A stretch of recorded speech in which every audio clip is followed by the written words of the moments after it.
But अब हम start करेंगे exercise 14.1। Now see the question of exercise 14.1। 14 chapter हमारे पास है स्टैटिस्टिक्स। तो यहाँ पर हमारे पास फर्स्ट आता है मीन निकालने के लिए।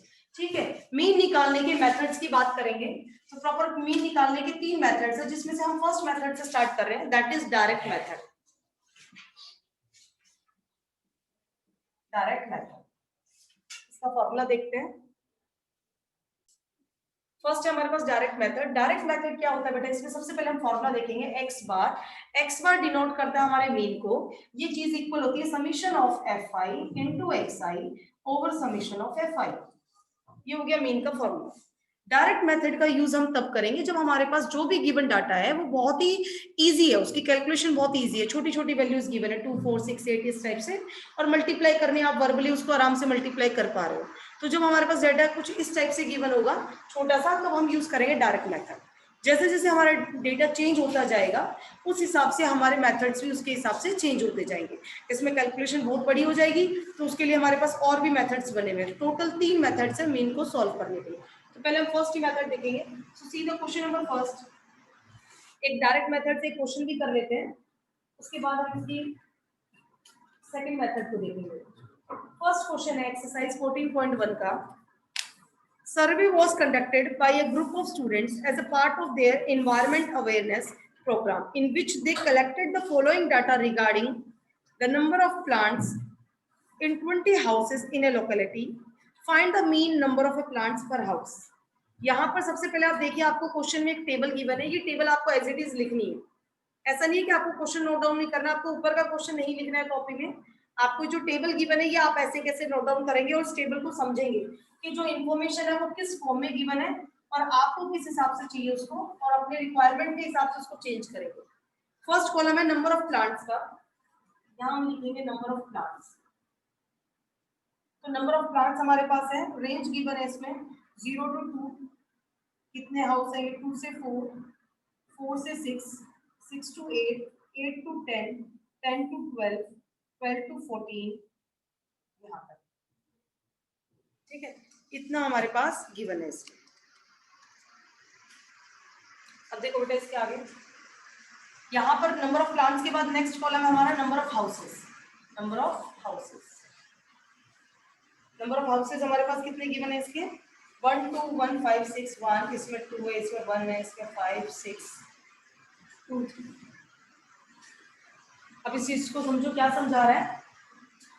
एक घर ऐसा है जिसमें 0 से लेके 2 के बीच में प्लांट है, घर में इतने पौधे हैं बस। 2 घर ऐसे हैं जिसमें 2 से लेके 4 के बीच में नंबर ऑफ प्लांट्स है उस घर में। एक घर ऐसा है, फिर ऐसे 5 हाउसेज है, ये नंबर ऑफ हाउसेज आपके पास। तो जो नंबर ऑफ हाउसेज है that is your frequency F I. तो ब्रैकेट में आप यहाँ लिख लेंगे एफ आई। उसके बाद ये आपने नंबर ऑफ प्लांट्स ऑब्जर्वेशन देखिए, भाई 0 से 2 प्लांट इतने घर में है, 2 से 4 प्लांट इतने घर में है।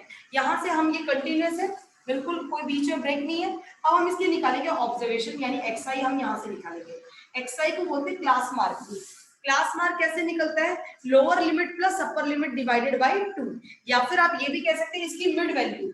0 और 2 की मिड वैल्यू क्या होती है 1, 2 और 4 की मिड वैल्यू होती है 3, 4 6 की 5, देन 7 9 11 और 30। ये हमने निकाली इसकी मिड वैल्यूज। तो हमारे पास आ गया एफ आई एक्स आई। अब हमने अपने गिवन ऑब्जर्वेशंस जो डाटा गिवन है इसको देखा। इसकी कैलकुलेशन बहुत इजी है, बहुत छोटे छोटे नंबर्स यूज हो रखे हैं, इसलिए हम इसमें यूज करेंगे direct method. So for finding the value of mean, we are using here direct method। और डायरेक्ट मेथड में हमारे पास मीन का फॉर्मूला होता है, ये ऊपर लिखा ही हुआ आपके पास। अब इसमें अगर हम चाहें तो आपको चाहिए एफ आई इंटू एक्स आई का समीशन, यानी पहले आपको एफ आई और एक्स आई की मल्टीप्लाई करनी है, और मल्टीप्लाई करने के बाद उसका समीशन लेना है। समीशन का मतलब होता है उसका सम करना है, आपको उसको ऐड करना है। तो इसलिए अब हम एक नया कॉलम बनाएंगे जो हम लेंगे एफ आई इंटू एक्स आई। ये कितने कॉलम लेने, कैसे लेने, आपको अगर फॉर्मूला लाना तो आप आराम से समझ जाएंगे, क्योंकि जितनी जो इन्फॉर्मेशन फॉर्मूले में बोली जाएगी हम वो चीजें निकालते हुए चलेंगे। तो सबसे पहले आपको फॉर्मूला ही लिखना है।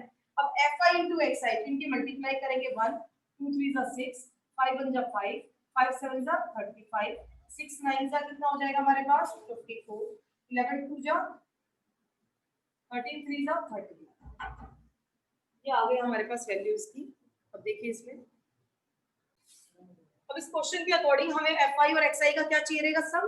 तो हम इसका सम निकाल लेंगे। यहाँ हमने निकाला सम fi into xi, इस कंप्लीट का सम निकाला कि हमारा आ रहा है 162, ठीक है, तो इसकी वैल्यू आ गई 162 और समीशन ऑफ fi देखेंगे, ये गिवन है हमारे पास 20, यानी इसका सम समीशन ऑफ fi ये 20 गिवन है क्वेश्चन।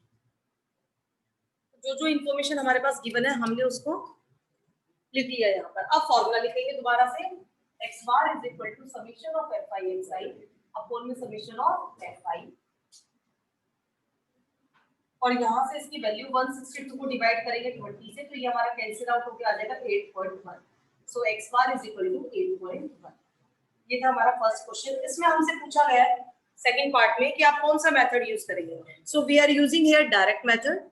रीजन पूछा गया है क्यों करेंगे, तो रीजन में आप लोग लिखेंगे क्योंकि इस केस में हमारे कैलकुलेशन क्या है, बहुत इजी है, और जब कैलकुलेशन इजी हो आपके पास तो हम कौन सा मेथड यूज करेंगे, डायरेक्ट।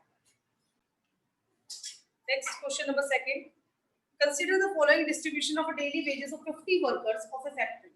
इस बार हमारे पास इंफॉर्मेशन क्या है, डेली वेजेस इन रुपीस, ये रुपीस में है इंफॉर्मेशन। जो टेबल बुक में गिवन है सबसे पहले हम उसको नोट डाउन करेंगे। इसमें इंटरवल है 100 से लेके 120, 120 से 140, 140 से 160, 160 से 180, 180 से है 200। उसके बाद है नेक्स्ट नंबर ऑफ वर्कर्स, और वैसे इसने बताया नंबर ऑफ वर्कर्स टोटल है इसके पास 50। तो ये जो नंबर ऑफ वर्कर्स है दैट इज fi, फ्रीक्वेंसी है हमारे पास fi 12 14 8 6 10, 12 14 8 6 10, और इसका सम भी गिवन है 50। अब हमें निकालना क्या है, find the mean daily wages of the worker of the factory by using N appropriate method. जो एप्रोप्रिएट मेथड आपको लगे आप उससे करेंगे। तो जो भी आपके पास गिवन है इंटरवल्स, उसको सबसे पहले क्लास मार्क तो निकालना ही निकालना है, चाहे आप कोई भी मेथड यूज करें। तो हम इसके लिए क्या निकाल लेते हैं बेटा, इसकी ऑब्जर्वेशन xi मिड वैल्यू। ये क्या क्लास मार्क क्या होता है, मिड वैल्यू। तो आप कैसे निकालेंगे, lower limit plus upper limit divided by 2, या फिर आप डायरेक्ट इसकी मिड वैल्यू निकाल लें। तो 100 और 120 की मिड वैल्यू होगी 110, 130, 150, 170 और 190। अब देखो क्योंकि इसकी मल्टीप्लाई अभी भी इतनी हार्ड नहीं है और वैल्यूज इतनी मुश्किल से नहीं आ रही, तो हम इसको डायरेक्ट मेथड से भी निकाल सकते हैं। वैसे बेटा इसके लिए आप सेकंड मेथड भी यूज कर सकते हैं, वो हम नेक्स्ट क्वेश्चन में डिस्कस करेंगे। तो फिलहाल हम एक और प्रैक्टिस कर रहे हैं डायरेक्ट मेथड से। तो इस क्वेश्चन को हम किससे करेंगे, डायरेक्ट मेथड से। तो डायरेक्ट मेथड से हमें सबसे पहले निकालना होगा fi into xi। अब इसकी मल्टीप्लाई करेंगे और fi into xi निकालेंगे, क्योंकि डायरेक्ट मेथड में मीन का फॉर्मूला हमारा होता है summation of fi xi over summation of fi। मतलब fi और xi निकालकर उसका सम करेंगे और जो फ्रीक्वेंसी है उसका भी सम करेंगे और फिर दोनों को क्या कर देंगे, डिवाइड। ये है डायरेक्ट मेथड। तो इसकी मल्टीप्लाई करेंगे सबसे पहले 12 और 110 की अगर मल्टीप्लाई करें तो ये आएगा 1320। ऐसे ही नेक्स्ट 14 और 13 की अगर हम मल्टीप्लाई करेंगे ये आएगा 1820। 15 और 8 150 और इसकी करेंगे नेक्स्ट देखो बेटा 150 की 8 से करेंगे आ जाएगा 1200। उसके बाद 170 की हम किससे करेंगे, 6 से करेंगे, ये आ जाएगा हमारे पास 1020। और फिर 190 की 10 से करेंगे तो 1900।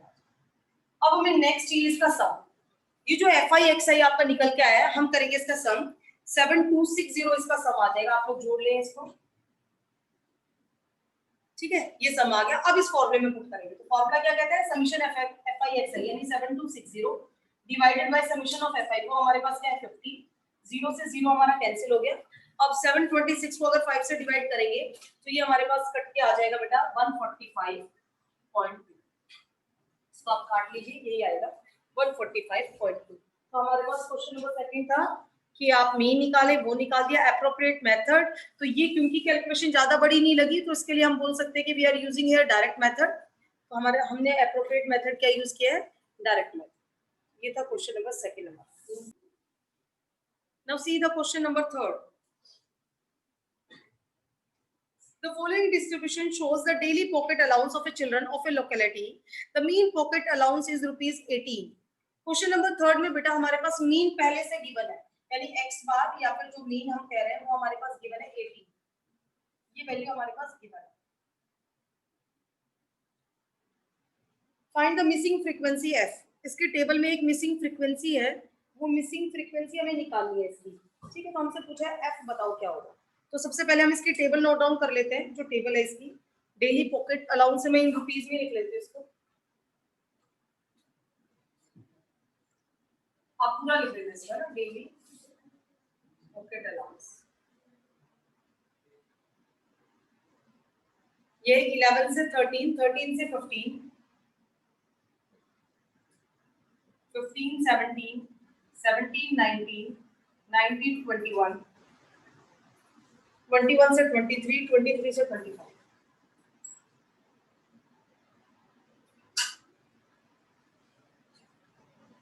उसके बाद इसकी फ्रीक्वेंसी, नंबर ऑफ चिल्ड्रन, ये गिवन है नंबर ऑफ चिल्ड्रन। ये नंबर ऑफ चिल्ड्रन हमारे पास क्या है, फ्रीक्वेंसी fi। इसमें एक अननोन वेरिएबल है हमारे पास और हमें उसकी वैल्यू निकालनी है। 7 6 9 13, 7 6 9 13 f 5 4। अब इसमें हम यूज करेंगे डायरेक्ट मेथड और मीन निकालेंगे। जो हमारा मीन निकल के आएगा उस मीन को हम किसके इक्वल रखेंगे, 18 के, और कंपेयर करके एक इक्वेशन एक ही अननोन वेरिएबल उसकी वैल्यू निकल जाएगी। तो मीन निकालने का फॉर्मूला हमारे पास क्या होता है, यहाँ पर x bar is equal to summation of fi xi over summation of fi। ये मीन का फॉर्मूला, यानी हमें fi into xi निकालना था। सबसे पहले मिड वैल्यू निकाल लेते हैं, that is our class mark. 11 और 13 के बीच में आएगा 12, 13 14 15 में 14, then 16 18 20 22 और 24। ये वैल्यूज हमने निकाल ली। अब नेक्स्ट स्टेप में अकॉर्डिंग टू द फॉर्मूला हमें क्या चाहिए, fi into xi। हम निकालेंगे fi into xi, और fi और xi की मल्टीप्लाई करेंगे फ्रीक्वेंसी की ऑब्जर्वेशंस के साथ। देखो क्या रिजल्ट निकल के आएगा हमारा। अब देखो यहाँ पर इसकी मल्टीप्लाई जब हमने की 7 12 को, तो मैंने डायरेक्ट लिख दी 84 आ रही है, 6 14 की अगेन 84 है, 9 16 की 144 है, 13 और 18 को करेंगे तो 234। जब f और 20 को मल्टीप्लाई करेंगे ये आएगा 20 into f, that is 20f। 5 22 की मल्टीप्लाई 110, 4 और 24 की मल्टीप्लाई 96। अब देखो बेटा फॉर्मूले के अकॉर्डिंग हमें समीशन fi चाहिए और समीशन fi xi चाहिए, यानी इसका सम चाहिए। तो जब हम इसको जोड़ेंगे तो इसमें सारी चीज ऐड होगी, बस ये 20f वाली चीज आपके अलग से आ जाएगी और इसका सम आएगा हमारे पास 752 प्लस 20f। ठीक है, 20f इसमें एकदम से ऐड नहीं होगा, प्लस 20f के पार्ट्स में आएगा। उसके अलावा मैं यहाँ से इसको हटा देती हूँ। अब हमें fi का भी सम चाहिए, ये हमारे पास fi है, तो समीशन fi अगर इस सारे को जोड़ेंगे तो हमारा निकल के आएगा 44 प्लस f। इतनी वैल्यूज आ गई है। अब डायरेक्ट मेथड का यूज करेंगे हम लोग, x bar is equal to summation of fi xi over summation of fi। x bar यानी मीन, मीन की वैल्यू हमारे पास गिवन है 18, तो इसको लिखा हमने 18 इज इक्वल टू, ये है 752 plus 20f divided by 44 plus f। अब क्रॉस मल्टीप्लाई करेंगे, 44 को करेंगे 18 से मल्टीप्लाई, तो हमारे पास आ जाएगा 792 plus 18f is equal to 752 plus 20f। अब f वाली टर्म्स एक तरफ और बाकी सारी टर्म्स एक तरफ, तो इसको उधर ले जा रहे हैं हम, 20f माइनस का 18f, और इस टर्म को इधर लेके आएंगे 792 माइनस 752। बेटा यहाँ से रह जाएगा 2f, ये रह गया हमारा 40, f is equal to 40 upon 2, ये आ जाएगा हमारे पास 20। फ्रीक्वेंसी जो f इसने डाला था हमारे पास, इसमें एक अननोन वेरिएबल f, उसकी वैल्यू हमारे पास कितनी निकल के आ गई, 20। तो यही हमसे पूछा था कि फाइंड द मिसिंग टर्म। तो जब भी हम हमसे मिसिंग टर्म पूछेगा तो हम रिक्वायर्ड फॉर्मूले में जैसे सॉल्व करते हैं उस हिसाब से सॉल्व करेंगे और सॉल्व करते हुए उस वैल्यू को निकालेंगे। तो यहाँ पर भी हमारे पास मीन गिवन था, हमने फॉर्मूले में सिर्फ मीन की वैल्यू पुट की और इसको जस्ट सिंप्लीफाई किया।